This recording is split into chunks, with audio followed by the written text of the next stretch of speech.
Assalamualaikum warahmatullahi wabarakatuh. Hai sahabat YouTube semuanya, apa kabar? Mudah-mudahan teman-teman dalam keadaan sehat walafiat, lapang rizki, dan lancar usaha atau aktivitasnya. Amin ya rabbal alamin. Jumpa lagi kita di channel Pengacara Santuy Official bersama saya Advokat Bung One, dimana pada video edisi kali ini saya akan kembali menjawab pertanyaan dari teman-teman YouTube semua yang berkaitan dengan masalah hukum, di mana topik pembahasan konsultasi pada kesempatan hari ini yaitu tentang overkredit kendaraan bermotor yang dilakukan secara di bawah tangan, di mana ada beberapa teman-teman subscriber yang menyampaikan pertanyaan-pertanyaan sekitar overkredit baik mobil maupun juga motor yang dilakukan secara di bawah tangan. Rata-rata yang menyampaikan pertanyaan intinya, apakah kalau kita melakukan overkredit baik mobil maupun juga motor yang kita lakukan secara di bawah tangan, artinya tidak melalui leasing ataupun juga pihak bank yang memberikan layanan pembiayaan kredit kendaraan kita tersebut.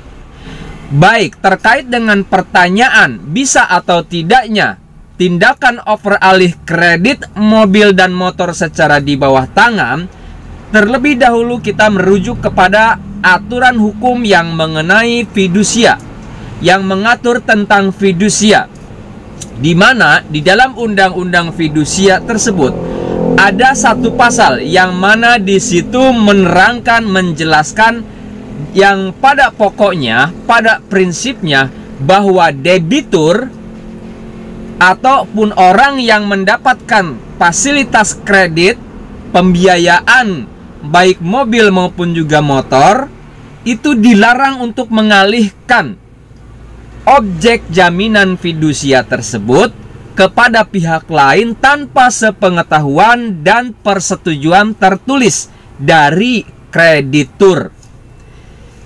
Jadi seorang debitur, baik itu dia individu maupun juga dia badan usaha, misalkan kalau hendak melakukan overalih kredit kepemilikan mobil dan motor tersebut, boleh dilakukan asalkan terlebih dahulu kita sampaikan permohonan overalih kredit mobil dan motor tersebut.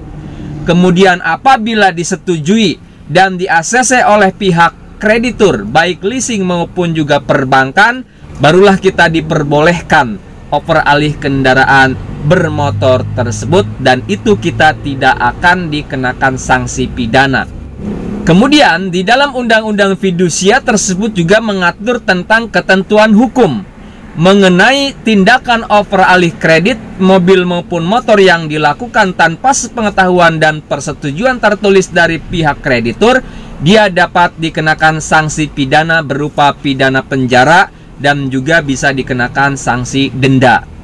Selain daripada itu, tindakan mengoveralihkan kendaraan bermotor yang masih dalam masa kredit pas sepengetahuan dan persetujuan tertulis dari kreditur itu bisa dikenakan sanksi pidana sebagaimana diatur di dalam Kitab Undang-Undang Hukum Pidana pasal 372 tentang penggelapan, di mana ancaman pidananya maksimal itu 4 tahun, teman-teman.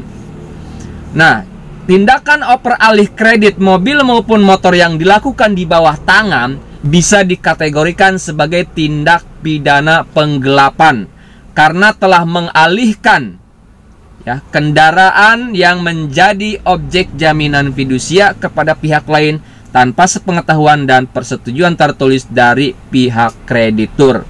Itu jawaban terkait dengan pertanyaan sahabat subscriber. Jawabannya tentu berpotensi terkena sanksi pidana penjara sebagaimana diatur dalam Undang-Undang Fidusia dan dapat dikenakan sanksi pidana sebagaimana ditentukan di dalam pasal 372 Kitab Undang-Undang Hukum Pidana tentang tindak pidana penggelapan.